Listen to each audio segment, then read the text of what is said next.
지난 주일 설교의 핵심은 주님을 알라, 주님을 알려고 하라 였습니다. 그러면서 부끄러운 저의 이야기를 드렸지요. 저는 저를 낳아주시고 남편 없이 고생하며 길러주신 제 모친의 식성을 오랫동안 몰랐습니다. 그분이 좋아하시는 것이 무엇인지 자세하게 관찰해 본 적이 없습니다. 아니, 더 정확하게 표현하면 저는 제 모친을 알려고 하지 않았습니다. 그런데 우리의 믿음도 이럴 수 있지 않을까요? 주님을 모르고 믿을 수 있지도 않겠습니까? 혹시나 여러분, 알려고 하지 않고 그냥 내가 믿고 싶은 대로 믿고 계시지는 않습니까? 주님을 안다고, 주님을 믿는다고 고백하면서 오늘처럼 정기적으로 예배당에 나와서 예배를 드리지만 정작 주님에 대해서 아는 것이 별로 없는 것이 우리의 솔직한 현실이지 않습니까? 주님에 대해서 조금 배운 것 가지고, 주님에 대해서 조금 경험한 것이 전부인 양 생각하고 더 이상 그분을 알려고 하는 시도를 중단하고 계시지는 않습니까? 그러니 안타깝게도 우리는 모르고 하나님을 믿고, 모르고 주님을 섬기고, 모르고 주님을 예배하고 있는지도 모릅니다. 여러분, 신앙생활이 뭘까요? 많은 성도들이 주일 아침에 예배당에 가서 예배를 드리고 설교 듣고 기도하는 것과 같은 종교적인 행위를 하는 것을 신앙생활이라고 생각합니다. 조금 더 발전하면 헌금도 드리고 내가 하고 싶은 사역 현장에서 사역하고 혹은 나를 필요로 하는 곳에 가서 사역하는 것을 신앙생활이라고 생각합니다. 조금 더 발전하면 성경적인 교리를 배우고 그것을 확실하게 믿는 것을 신앙생활이라고 생각합니다. 네, 신앙생활은 이 모든 것을 포함합니다. 하지만 이것만으로는 부족합니다. 요한 1서의 맥락에서 신앙생활을 정의하면 한마디로 주님과 사귀는 것, 주님과 사귐을 가지는 것이 신앙생활입니다. 3절을 함께 보도록 하겠습니다. 3절 말씀 같이 한번 읽어보겠습니다. 시작. 우리가 보고 들은 바를 너희에게도 전함은 너희로 우리와 사귐이 있게 하려 함이니 우리의 사귐은 아버지와 그의 아들 예수 그리스도와 더불어 누림이라. 아멘.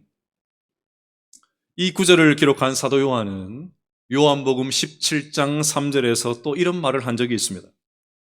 영생은 곧 유일하신 참 하나님과 그가 보내신 자 예수 그리스도를 아는 것이니라. 우리는 영생이라고 하면 죽고 난 다음에 천국에 가서 영원히 사는 것을 영생이라고 생각을 하는데 영생은 그것만이 아닙니다.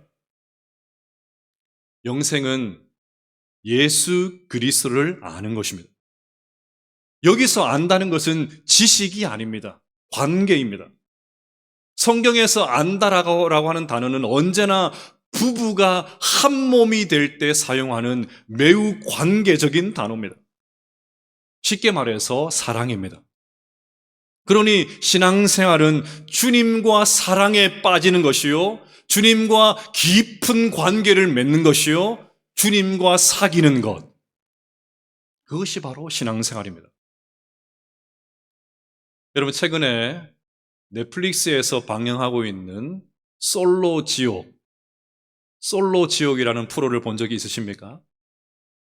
저는 그런 프로그램이 있는지도 몰랐는데 우연히 저희 자녀들이 너무나 재밌게 보는 것을 보고 알게 됐는데 벌써 5번째 시즌 중이었습니다.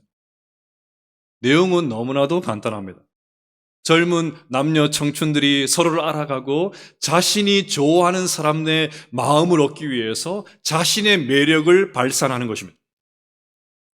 한참 사랑에 빠져 있는 저희 둘째와 이제 이성에 눈을 뜨기 시작한 저희 막내가 얼마나 재밌게 보는지요. 자신이 응원하고 있는 사람이 선택을 받지를 못하면 안타까워서 견디지를 못합니다. 물론 저도 마찬가지였습니다. 자녀들과 함께 그 프로그램을 보는데 문득 아내와 교제했던 그때가 생각이 났습니다. 그때를 생각하니까 자연스럽게 제 얼굴에 입꼬리가 막 올라갔습니다. 나도 저 때는 그랬는데. 여러분, 저만 그렇습니까? 여러분들은 한때는 뜨겁게 사랑하지 않으셨습니까?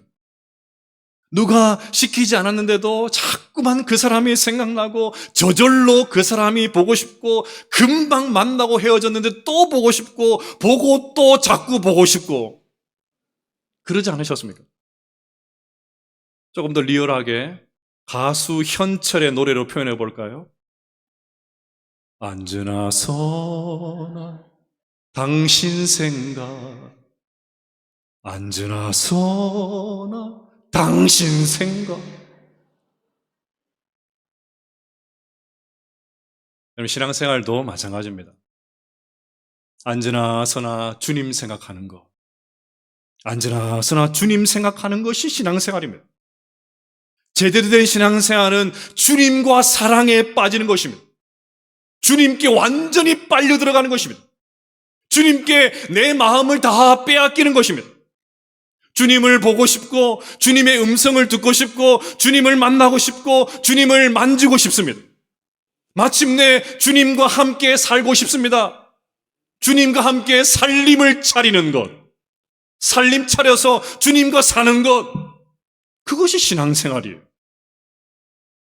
그런데 주님과 교제해야 됩니다, 주님과 사귀어야 됩니다 하면 부담스럽게 여기는 분들이 있습니다. 주님이 좋기는 하지만 어떻게 주님과 종일 붙어 다닐 수 있냐고 합니다. 어떻게 종일 24시간 내내 주님 생각할 수 있냐고 합니다. 간혹 좀 일탈도 하고 싶은데 내 마음대로 좀 살고 싶은데 주님이 계시면 불편하다고 합니다. 뭔가 아쉬움이 있을 때, 뭔가 다급할 때 주님이 계셔야 되지, 그럴 때만 주님이 필요하지 너무 주님 주님 그러면 불편하다고 합니다. 그래서 여기서 중요한 것이 우리가 주님을 사랑하기 전에 주님께서 우리를 먼저 사랑해 주셨다는 사실, 그 사실을 아는 것이 중요합니다. 여러분, 왜 지금의 배우자와 결혼하셨습니까? 결혼하신 분들, 지금의 배우자와 왜 결혼하셨습니까? 지금 같으면 절대 하지 않을 건데, 이렇게 말씀드리면 너무 가정에 분란이 일어날 것 같아가지고 조금 수정을 했어요. 절대까지는 아니어도 지금 같으면 상당한 시간을 숙고하실 텐데, 그런데 그때는 왜 이 사람이 아니면 안 된다고 그 난리를 치셨습니까? 상대방에게 매력을 느꼈기 때문이죠. 불꽃이 튄 것입니다. 사랑에 빠진 것입니다. 그럼 여러분 한번 생각해 볼까요? 과연 하나님께서 보실 때 우리에게 매력이 있습니까? 괜찮은 구석이 있나요? 주님의 마음을 사로잡을 만한 매력이 어디 하나라도 있나요? 예쁜 구석이 있나요? 그런데 놀라운 사실은 주님께서 그런 우리를, 보잘것없는 우리를, 매력이라고는 하나도 찾아볼 수 있는 우리를 먼저 사랑해 주셨습니다. 주님께서 우리에게 먼저 푹 빠지셨습니다. 주님께서 우리를 보시고 너희들 너무너무 매력있다, 그렇게 하셨습니다. 과연 그런가? 요한계시록 3장 20절 말씀을 같이 한번 읽어보겠습니다. 시작. 볼지어다 내가 문 밖에 서서 두드리노니 누구든지 내 음성을 듣고 문을 열면 내가 그에게로 들어가 그와 더불어 먹고 그는 나와 더불어 먹으리라. 아멘. 우린 이 구절을 보면서 애타는 주님의 심정을 느낄 수가 있어야 됩니다. 내가 너희의 매력에 푹 빠져 있으니까 제발 내 사랑을 받아달라는 말입니다. 앉으나 서나 너희들 생각만 하고 있으니까 제발 내 마음을 받아달라는 말입니다. 더욱이 두드리로니 이 헬라어는 현재 시제입니다. 무슨 말인가 하면 지금도 주님께서 우리를 너무나도 사랑하시는 나머지 지속적으로 반복적으로 계속해서 우리의 마음을 두드리고 계신다는 말이에요. 완전한 짝사랑이죠. 우리는 마음의 문을 열 생각이 도무지도 없는데 주님께서 우리를 너무너무 사랑하신 나머지 지금도 계속해서 너희들 마음을 두드리고 있다고. 완전한 짝사랑. 한 구절 더 보겠습니다. 스바냐 3장 17절입니다. 너희 하나님 여호와가 너희 가운데 계시니 그는 구원을 베푸실 전능자이시라.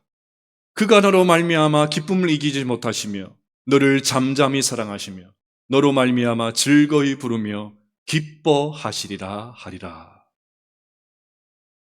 하나님께서 우리를 보시고 기쁨을 주체하지 못한다고 하십니다. 잠잠히 사랑하신다는 말은 우리의 부족함을 일체 문제 삼지 않는다는 말이에요. 일체 책망하지 않으시고 그냥 사랑하신다는 말입니다. 우리를 보시는 것이 너무나도 기쁜 나머지 우리를 볼 때마다 노래가 터져 나온다고 하십니다. 여러분 도대체 이것이 믿어지십니까? 이게 무슨 일입니까? 사투리로 이게 무슨 일이고? 무슨 일입니까? 우리가 도대체 뭐라고? 뭐가 잘났다고? 우리에게 무슨 매력이 있다고? 주님께서 우리에게 이렇게 하십니까? 여러분, 주님은 우리의 마음을, 우리의 중심을, 우리의 의도를 정확하게 깨뜨려 보시지 않습니까? 그는 우리가 얼마나 죄가 많은지, 얼마나 위선적인지, 얼마나 부족한지, 얼마나 가식적인지, 얼마나 더러운지, 얼마나 이중적인지, 얼마나 얍삽한지 정확하게 아시잖아요. 사람은 속일 수 있어도 하나님 못 속이잖아요. 하나님 우리를 정확하게 보고 계시니까 우리의 실체를 정확하게 알고 계시잖아요. 그런데도 어떻게 주님께서 우리를 이토록 사랑하신다는 말입니까? 이게 말이나 됩니까? 그런데 여러분, 사실입니다. 주님이 우리를 사랑하십니다. 주님이 먼저 우리를 사랑해 주셨습니다. 주님이 우리에게 푹 빠져 계십니다. 그래서 사도 요한은 요한일서 4장 9절과 10절에서 또 이렇게 말했습니다. 하나님의 사랑이 우리에게 이렇게 나타나신 바 되었으니 하나님이 자기의 독생자를 세상에 보내심은 그로 말미암아 우리를 살리려 하심이라. 사랑은 여기 있으니 우리가 하나님을 사랑한 것이 아니요 하나님이 우리를 사랑하사 우리의 죄를 속하기 위하여 화목제물로 그 아들을 보내셨습니다. 여러분, 십자가는 온 우주를 창조하신 하나님께서 나같이 부족하신 사람을 사랑하신다는 증거입니다. 십자가는 하나님이 우리를 얼마나 사랑하신지 웅변적으로 보여줍니다. 우리가 주님을 사랑하시기 전에 주님께서 우리를 먼저 사랑해 주셨습니다. 내가 마음의 문을 열고 주님을 영접하기 전에 주님께서 먼저 우리의 마음을 두드리고 계셨습니다. 영국의 시인인 프랜시스 톰슨이 이런 주님의 사랑을 하늘의 사냥개라고 표현했습니다.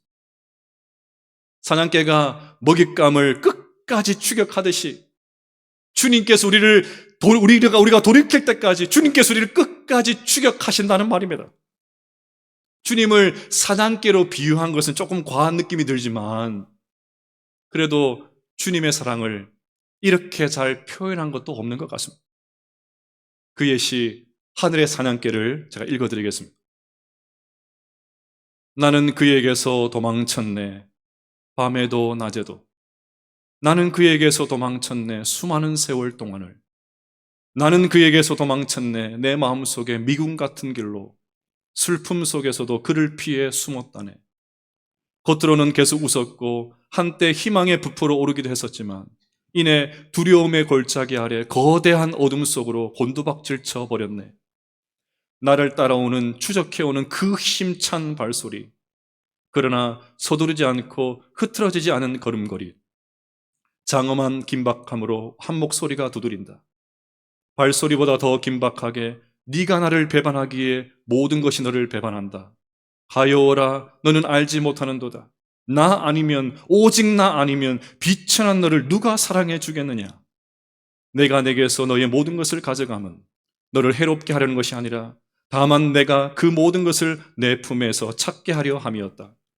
네가 어린아이 같은 생각으로 잃어버렸다. 여긴 모든 것을 나는 내 집에 쌓아두었노라. 일어나라, 내 손을 꼭 잡고 가자. 내 곁에서 멈추네 그 발자국 소리. 아, 어리석고 눈멀고 연약한 자여, 내가 바로 네가 찾는 자이니라. 사랑하는 여러분, 우리가 이 자리에 앉아 있는 것, 오늘 또 이 자리에 앉아서 주님을 예배할 수 있는 것, 끝까지 우리를 추격해 오신 주님의 은혜 때문인 줄로 믿습니다. 주님께서 우리를 먼저 찾아와 주셨기 때문입니다. 주님께서 우리의 마음의 문을 두드려 주셨기 때문입니다. 주님께서 한없이 부족한 우리를 사랑해 주셨기 때문입니다. 주님께서 허물 많은 우리를 안아주셨기 때문입니다. 주님께서 허물 많은 우리를 용서해 주셨기 때문입니다. 주님께서 먼저 우리를 찾아와 주셨기 때문입니다. 그러니 먼저 찾아와 주신 그 주님의 은혜에 감사하게 되시기를 축복합니다. 감격하게 되시기를 축복합니다. 자, 그러면 우리에게 이런 감사와 감격이 있다면 주님과 사귀는 것, 주님과 교제하는 것, 주님과 사랑에 빠지는 것, 부담이 아니라 기쁨이 되어야 되지 않겠습니까? 앉으나 서나 주님 생각하고 늘 주님과 동행하는 것이 마땅히 해야 됩니다. 억지로 하지 않고 저절로 그렇게 되어야 됩니다. 누가 시켜서가 아니고 자연스럽게 저절로 그렇게 되어야 됩니다. 여러분, 세상에서는 사랑하는데 무슨 이유가 있냐고 하는데 우리에게는 이유가 있습니다. 주님이 먼저 우리를 찾아와 주시고 주님이 우리를 먼저 사랑해 주신 분명한 이유가 있습니다. 그러니 이제 우리가 주님을 사랑하는 것이 자연스럽게 되어야 됩니다. 우리도 주님의 매력에 푹 빠져들어야 됩니다. 주님을 생각하면 기쁨을 이기지 못하고 우리도 저절로 찬송이 터져 나와야 됩니다. 하지만 솔직한 우리의 현실은 어떻습니까? 우리의 현실은 어떻습니까? 그게 생각보다 쉽지가 않죠. 처음 주님을 믿었을 때는 그랬던 것 같은데 시간이 점점 흐르면서 신앙의 권태기, 신앙의 매너리즘에 빠집니다. 이것은 흔히 우리 일반적인 부부 관계에서도 우리가 매일같이 경험하는 것이죠. 그렇게 뜨겁게 사랑해서 결혼했다면 저 사람 아니고 안 됩니다. 온 반대를 무릅쓰고 결혼했다면 결혼한 다음에 더 깊은 사랑을 경험해야 되지 않겠습니까? 더 상대방을 이해하고 대화도 더 깊어지고 어떻게든지 더 같이 있으려고 하고 그래야 되지 않습니까? 그런데 솔직한 우리의 현실은 어떻습니까? 저는 사랑이 더 깊어지는 가정, 결혼한 다음에 사랑이 더 깊어지는 가정을 두 가정 빼놓고 본 적이 없어요. 첫째 가정은 최수종, 둘째 가정은 션, 최수종, 션 이런 가정 말고는 본 적이 없어요. 저는 결혼 주례를 부탁하기 위해서 찾아오는 신랑 신부에게 꼭 물어보는 것이 있습니다.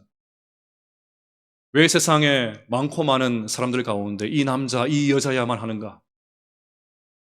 왜 이 남자, 이 여자와 결혼하려고 하느냐? 꼭 물어봐요. 두리뭉실하게 대답하면 정확하게 대답할 때까지 또 물어봐요. 그렇게 대화를 이어가다가 제가 꼭 하는 말이 있습니다. 결혼 전에는, 사귈 때에는 서로 다른 것에 끌리지만, 서로 다른 것 때문에 매력을 느끼지만, 결혼한 다음에는 서로 다른 것 때문에 갈등이 생긴다. 그럼 제가 왜 한참 결혼 준비로 들떠있는, 눈에 콩깍지가 끼어있는 그 신랑 신부에게 그 분위기를 망치는 이런 말을 할까요? 왜 제가 이런 말을 하겠습니까? 지금의 사랑이 영원하지 않기 때문입니다. 지금의 사랑이 부족하기 때문이에요. 지금의 사랑으로는 앞으로 당할 어려움을 이겨낼 수가 없기 때문입니다. 사랑이 더 깊어지고 더 성숙해져야 되기 때문입니다. 그래서 저는 결혼식 기도를 할 때마다 늘 이렇게 기도합니다. 쉽게 변덕을 부리고 수시로 바뀌는 인간의 감정을 쫓지 않고 하나님의 사랑의 너비와 길이와 높이와 깊이를 날마다 새롭게 깨닫게 하셔서 시간이 지날수록 더 성숙하게 사랑하는 부부가 되게 하옵소서.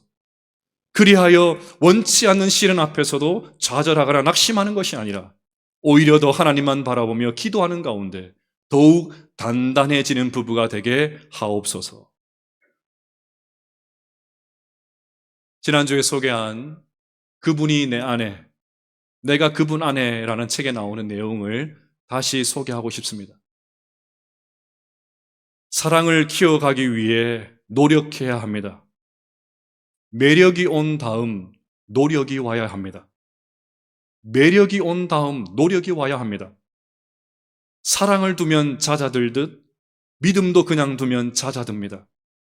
죽고 못 살 것 같던 사람이 어느 순간에 전혀 다른 사람처럼 보입니다. 때로는 원수처럼 보이기도 합니다. 믿음도 마찬가지입니다. 그렇게 뜨거웠던 믿음도 그냥 두면 잦아듭니다. 나중에 그 체험까지도 의문스러워집니다. 그 순간을 생각만 해도 마음이 설렜는데 이제는 아무런 감흥이 없습니다. 매력이 온 다음 노력이 와야 됩니다. 이 표현이 너무나도 좋았습니다. 100% 공감했습니다.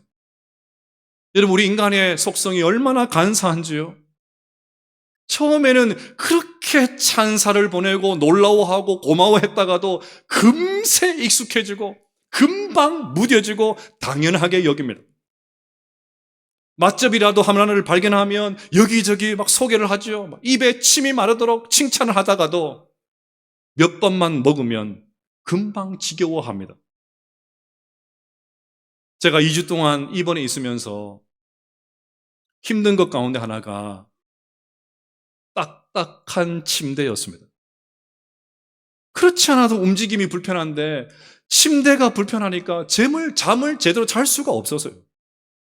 그러다가 퇴원해서 집에 있는 소파에 앉았는데 너무 편하다. 저희 아들에게 너무 좋다.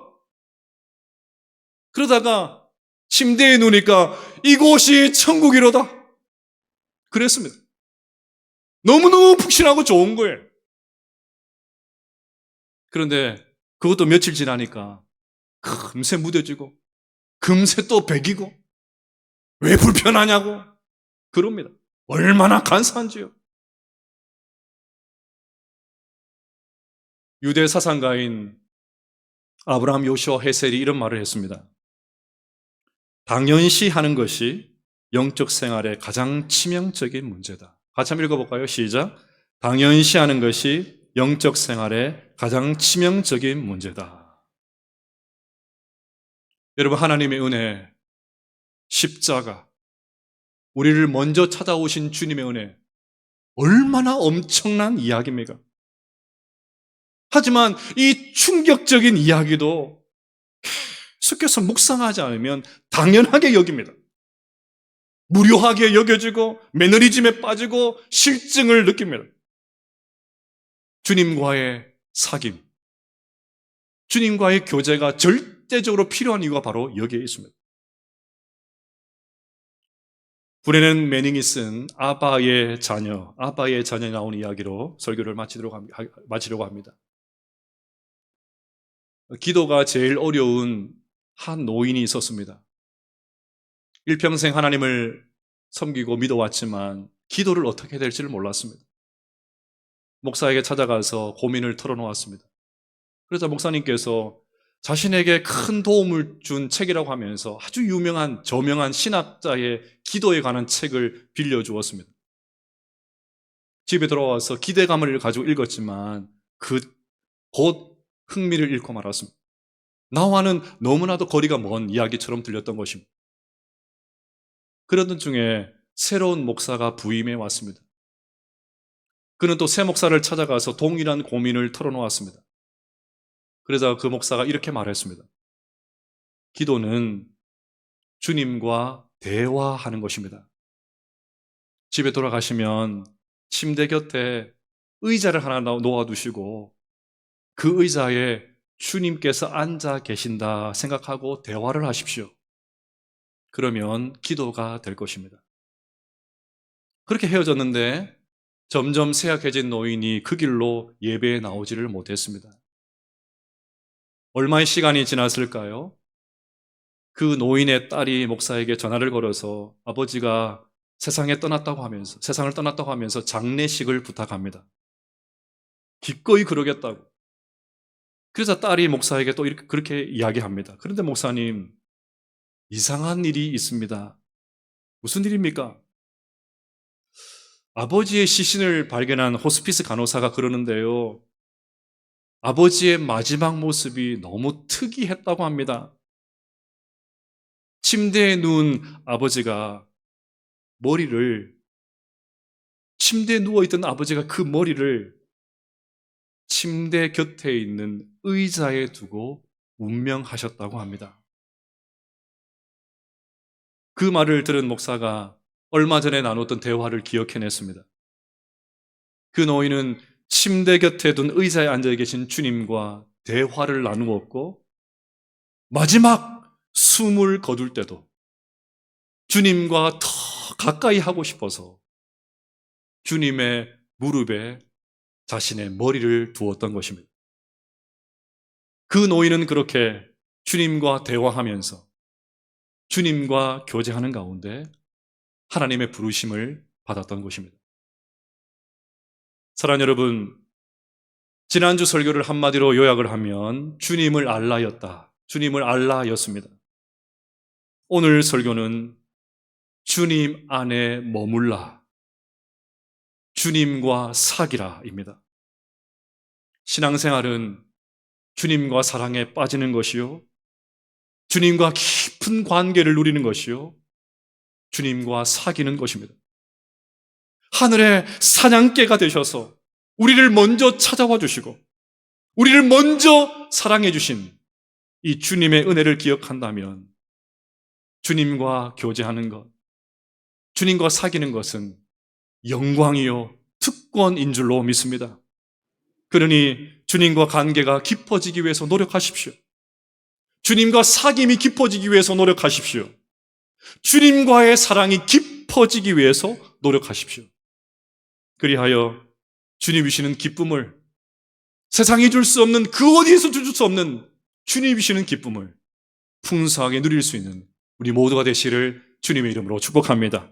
4절 말씀을 같이 읽으면서 설교를 마치겠습니다. 4절입니다. 시작. 우리가 이것을 쓰면 우리의 기쁨이 충만하게 하려 함이라. 아멘.